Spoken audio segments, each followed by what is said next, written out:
Hello everyone, welcome back to another video here on Play on GAA. My name is Shay and Luke. I have Luke Payton here with me, and we also have Matt Hurley, known as the GAAStatsman here, and we are going to do another ranking video, this time of Division 3 and Division 4 of the Alliance Football Leagues in 2022. If you haven't seen our other videos ranking Division 1 and Division 2, then check them out.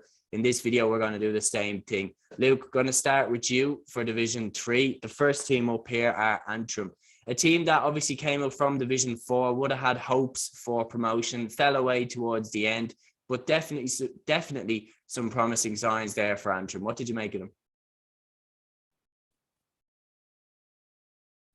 Yeah, look, I think it's a positive league campaign. I think they will be disappointed because they were in pole position, nearly there to go up as well. And then look at the big games towards the end. The ones they have to win, they just kind of tailed away a little bit. So, look, I wouldn't be too negative about it, though. I think that, look, they first year up in Division 3, they're going the right direction as well. It seems like they've a really kind of happy camp up there, and McGinley taking them as well, that everyone seems really bought into it as well. The fans kind of really happy with where they're going as well. The other thing is, look, I think they've some top forwards as well. You look kind of at Murray and the half forward line, or in Eastwood as well. Really promising signs for Antrim, and you know what? And it's with the way they're going, like, it's another good team developing in Ulster. Like, Ulster's already competitive enough as it is, with the emergence of another team in there as well. Look, they didn't get the promotion up to Division 2, but hey, look, again, it was a good campaign for them as well. And I'd be saying that I'm leaning with them with maybe a B for the year. Yeah, no, I think that's definitely fair enough. Matt, coming to you for the next Ulster side, Fermanagh. Got off to a terrible start, losing heavily to Antrim in their first game, and kind of a bit lackluster, in my opinion, from Fermanagh, although I think they did kind of pick up towards the end. But what did you make of them yourself? I think it's a sign of Kieran Donnelly, the new manager, building a team. Like, it's not going to happen overnight. It's going to take time. Like, they do have some decent players. Like, Sean Quigley hit the lights out of this league campaign. Kieran Carrigan did brilliant. They have some young players like Conor Love and Darren McGurn there as well. So, yeah, there's positive signs for Fermanagh, despite being middle of the road in Division 3. Like, it was a competitive division as it was. And who knows if Sean Quigley got that point rightfully. I think it was against Westmeath. Who knows where Fermanagh might have been. They might have gone into the Limerick game needing a win. So, look, it's the small margins, but I suppose Kieran Donnelly will be happy with how his team's developing because, you know, as I said, it's not going to happen overnight. He did do a brilliant job with Scottstown and Monaghan, let's not forget, the club championship. So, he is going to build a team. There are some very nice players there, and I'd be confident as a Fermanagh fan going down the line. I'd be probably giving them a C because, like, most people actually predicted Fermanagh to go down. I thought that was kind of ludicrous, in my opinion. But they improved as the league went on.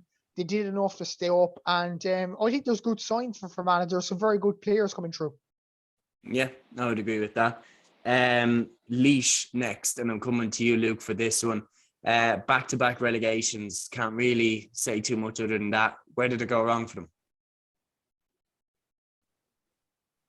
Yeah, look, this is a disaster for Laois, and that you look like looking at the team as well. I know Billy Sheen's come in and stuff, and there's a lot of positivity and kind of like there's still a lot of good players in this team. It's just kind of the puzzling part. You look at you look at the Spiner team. They've Trevor Collins, they've John O'Loughlin, even up in the forwards as well. Mark Barry's form is really great as well. Evan O'Carroll. The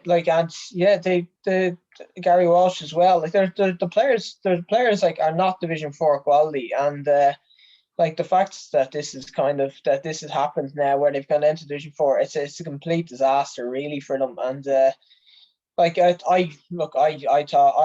I think when we did our predictions at the start of the year, I thought they might make a push to go back up to Division 2, but just it hasn't happened at all. They didn't look like they were going to be in trouble for parts of it as well. I thought they were going to be fine, and then the form just completely tails off towards the end.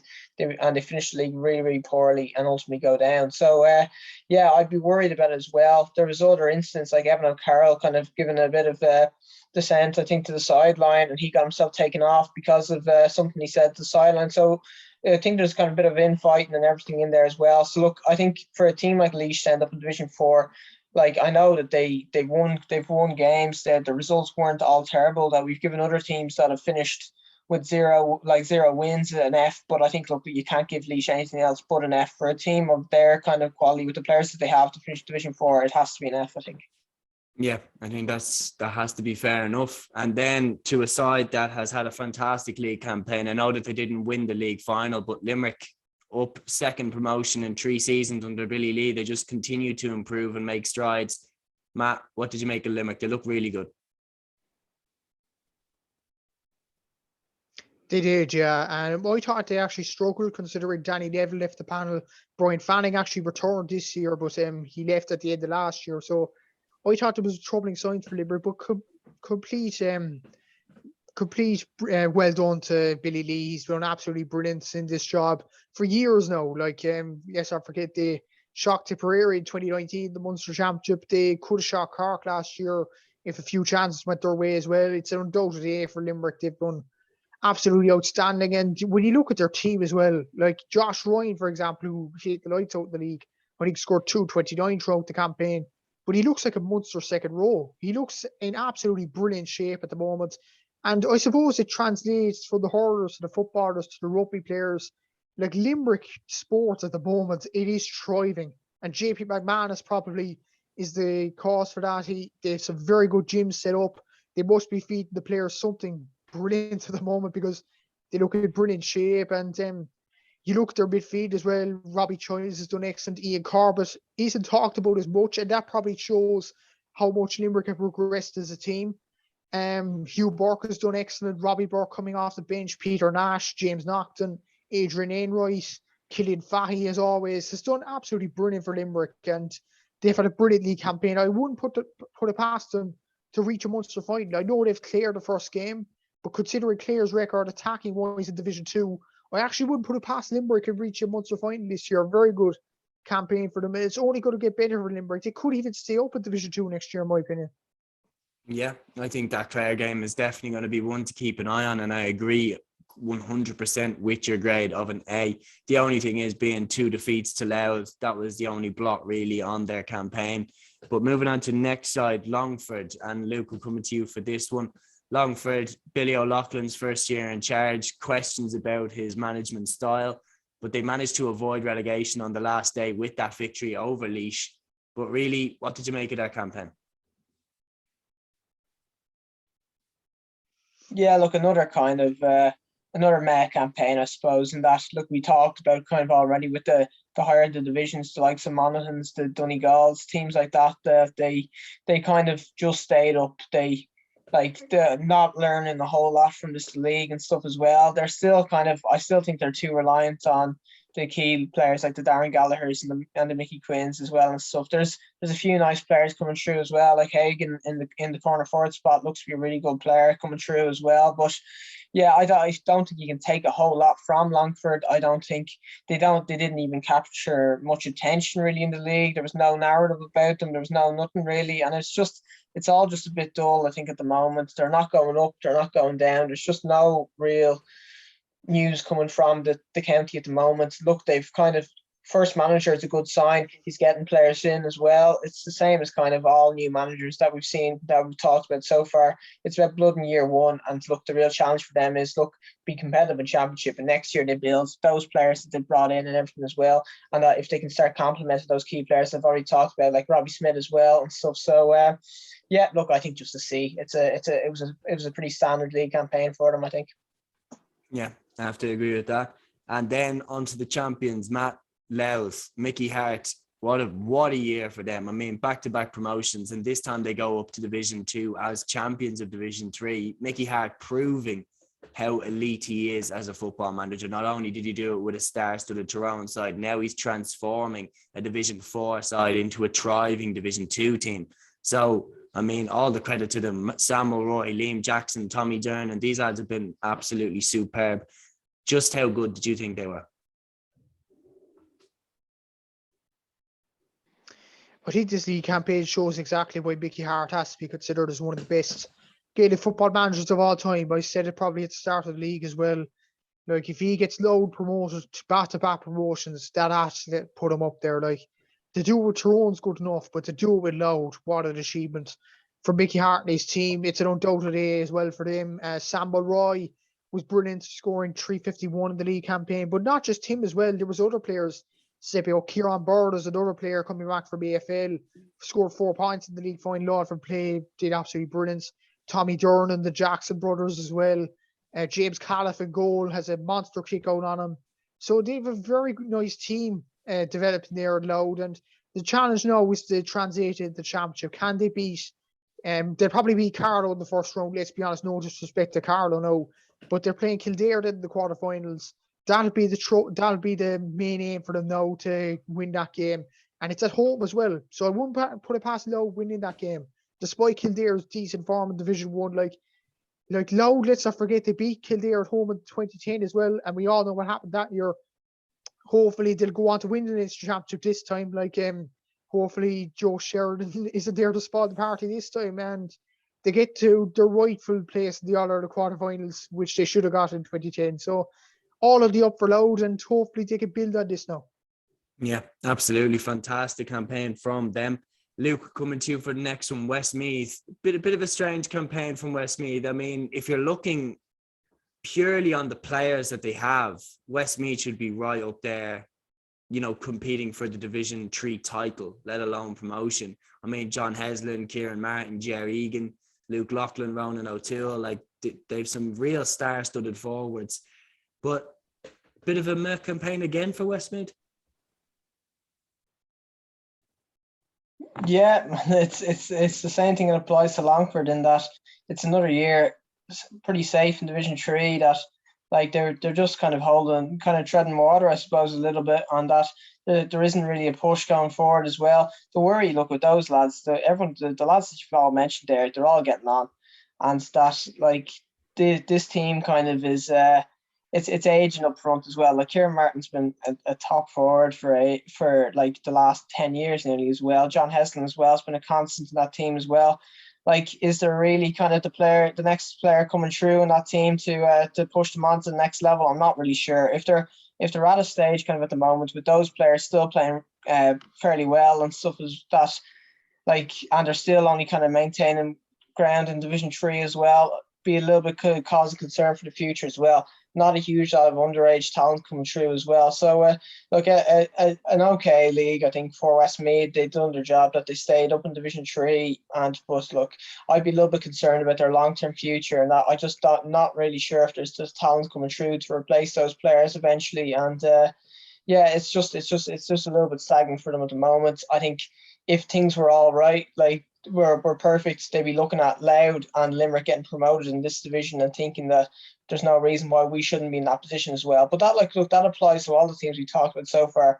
Longford should be thinking the same. Laois should be thinking the same, that we'd look if Louth and Limerick can go up, then why can't we? And it's just a matter of which team have got their house in order. And that's as Matt's already alluded to, the Louth, the structure that they played with, Limerick, the structure they played with, and the buy-in from the two camps as well is the reason why they're going up.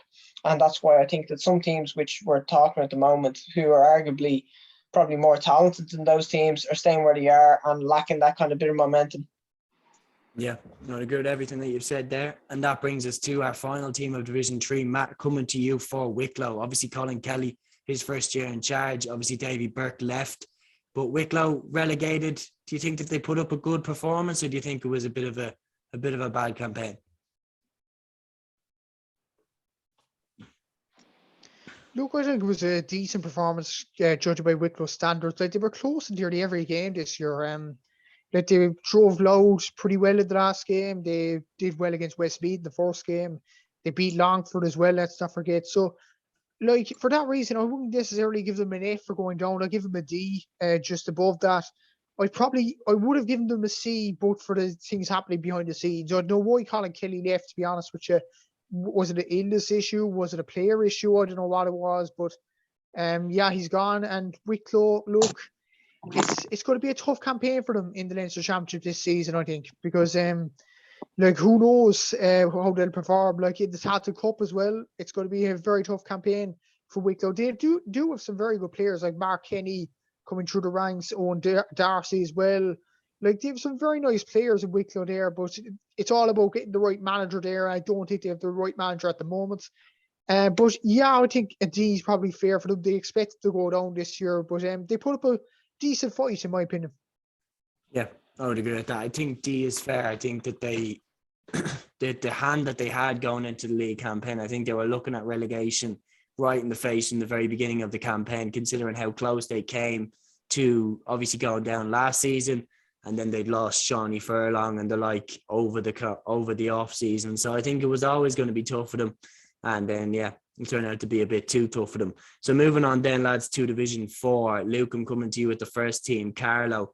Shocking start, obviously losing to London, and didn't really pick up much from there.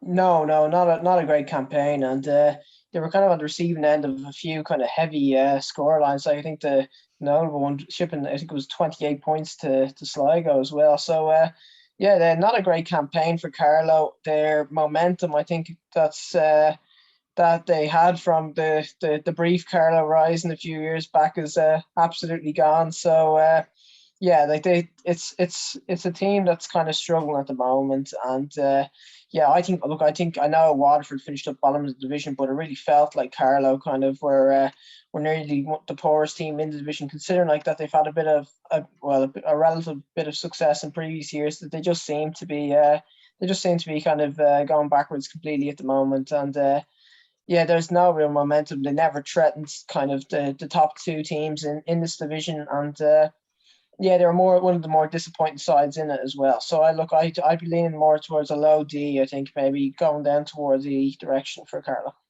Yeah, I agree. They never looked like they were contesting for promotion at all, which is definitely disappointing from a side that was in Division 3 not too long ago. Moving on to the next side, Cavan, the Division 4 champions, did exactly what we kind of expected of them. They come out of Division 4 with the title.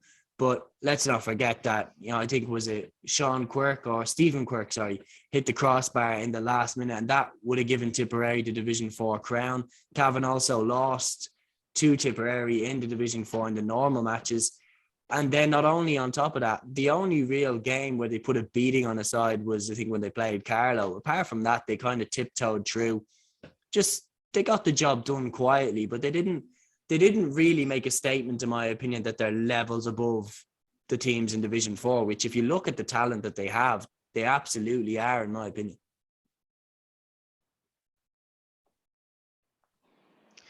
They definitely are.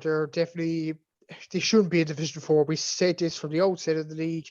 Like Garrow McKiernan, Paddy Lynch, Raymond Galligan, Jason McLaughlin, Killian Clark, they shouldn't be Division 4 players, let's be honest with you. For that reason, I'd probably give them a C because they didn't shoot the lights out necessarily. Like against, I think only Waterford, they scored 321, but other than that, it was very low score lines for Cavan. And getting over Tipperary like by a point, I don't think it's the end of the world considering they didn't necessarily have a good record against Tipperary going into the game. Like in qualifiers in the past, Tipperary always seemed to beat Cavan. So I suppose it was a good final in that sense for Cavan, but to win a trophy in Croke Park for the first time since the 1950s, I think the players would be happy with that. I don't think they should be in Division 4. That's the reason I'll give them a C. But they go into the Ulster Championship now. They're playing Antrim in the quarterfinals.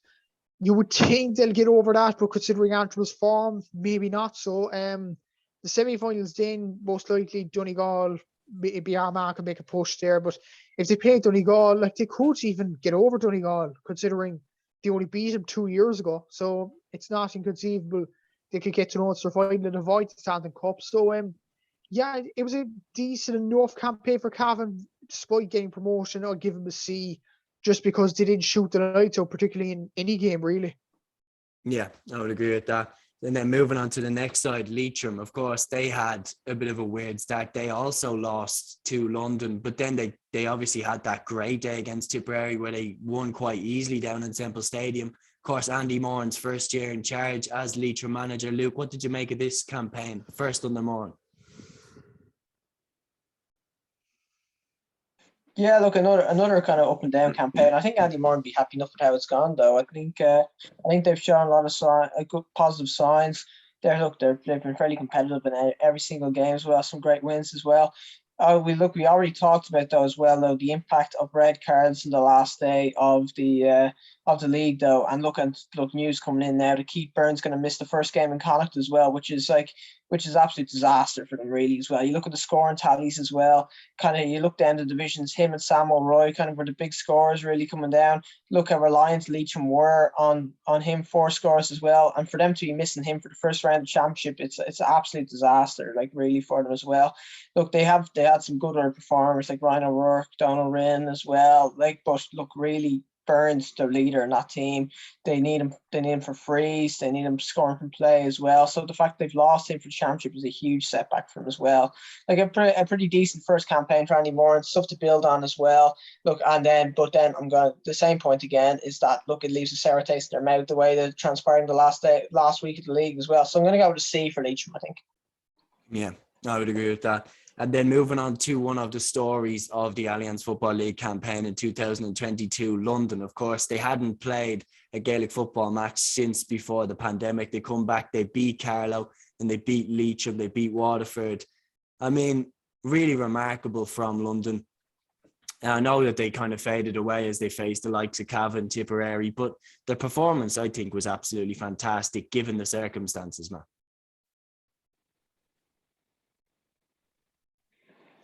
Absolutely. Brilliant campaign for them. It's an undoubted A, I think, despite not getting promotion, despite not getting there in the end. But let's not forget, they didn't play a game in 2 years before the league campaign, and to win 3 games, an outstanding achievement for them. And I think they were competitive in really all their games, except for the game against Sligo, where they shipped a lot. But against Wexford, against Tipperary, and against Cavan, the 2 finalists, they actually performed pretty well as well. So I think they'll go into the Connacht Championship now against Leitrim with a lot of positivity going in for the first time in years, in my opinion. Like Liam Gavigan, outstanding. James Gallagher, brilliant performances. And Michael Barr, what a job he's done as well. Like to galvanise them players, to not quit the role, like an outstanding job from him. And I suppose a lot of people said at the start of the campaign, the achievement for London really would be to play games and to win 3 of those games and to be competitive in 3 of them other ones as well. Superb achievement for London and brilliant campaign for them overall. And I think they do very well against Lycham in the Connacht Championship.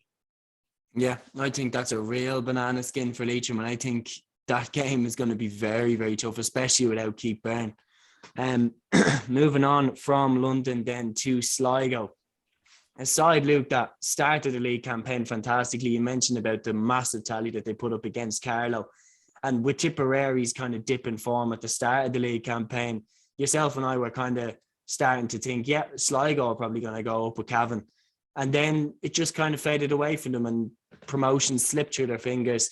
But what would you kind of make of it? What would you give them overall?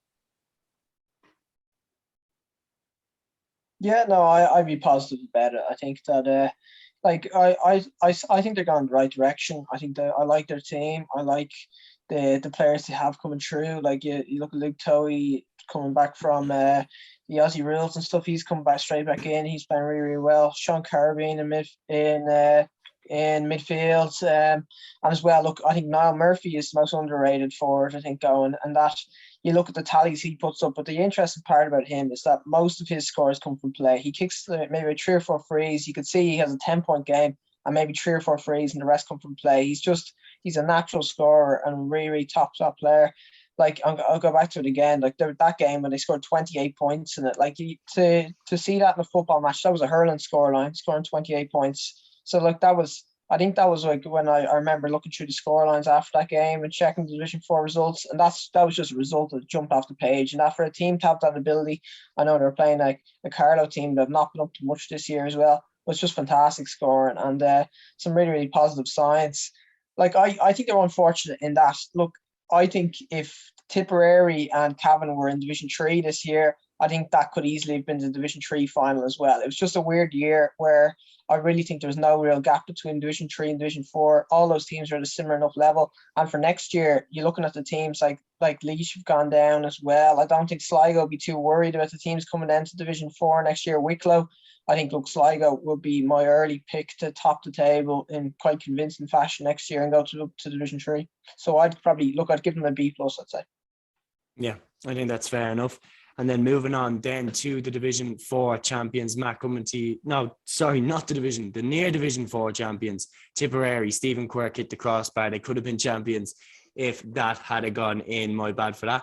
But no, Tipperary, they had a weird start. I mean, obviously that draw against Waterford, you know, we were thinking what's going on here. And then to lose to Lycham, it was like, oh God, they've really fallen down here. But then they turned it around. In a game where I thought they would lose, I thought when Sligo was going down to Semple Stadium, I thought the form the Tipperary are in, I thought Sligo were going to beat them. They turned a corner in that game, they won, and then they go on to make the Division 4 final. And then, as I mentioned, come inches away from being champions. So, I mean, what do you really make of them? Where do you put them at now? Because obviously it's such a different team. They've no Comerford, they've no Liam McGrath, they've no Michael Quinlivan, no Brian Fox, no Josh Keane. The list goes on. No Colin O'Riordan as well. But where would you kind of put them at now? It's a tough question, actually. Like you mentioned, the first 2 games of the campaign, we all thought Tipperary, the talent has dried up there. But in fairness to them, you look at players like Mike O'Shea, Mark Russell, Sean O'Connor, Michael O'Reilly, the goalkeeper, Cullum Shaughnessy stood up as an experienced player. So fair play to Tipperary for that. I'd probably give him maybe a B, maybe not so much an A because of their poor start, like drawing to Watford. Like that's unheard of, really. And then losing so heavily to Leitrim in their home backyard as well was unheard of. So judged by that start, I'd probably give him a B. But the players coming through the ranks now for Tipperary, a few of them are from Kerry, as far as I know. Mikey O'Shea and Mark Russell, I think, are Kerrymen, and fair play to them. Teddy Doyle as well. They have some very nice players there. And of course, you have the glue there in Connor Sweeney, superb player. Robbie Kiley, superb. Jimmy Feehan at full back is solid. So, yeah, Tipperary have some very good players coming through. They were lucky to lose that final, but I'm saying Limerick could get to a Munster final. Tipperary could as well. Like the same reason Roscommon could win Connacht. Like you look at Clare, Limerick, they could be battered and bruised going to the semi-final to play Tipperary. Let's be honest, they're probably going to beat Waterford, the form they're in at the moment.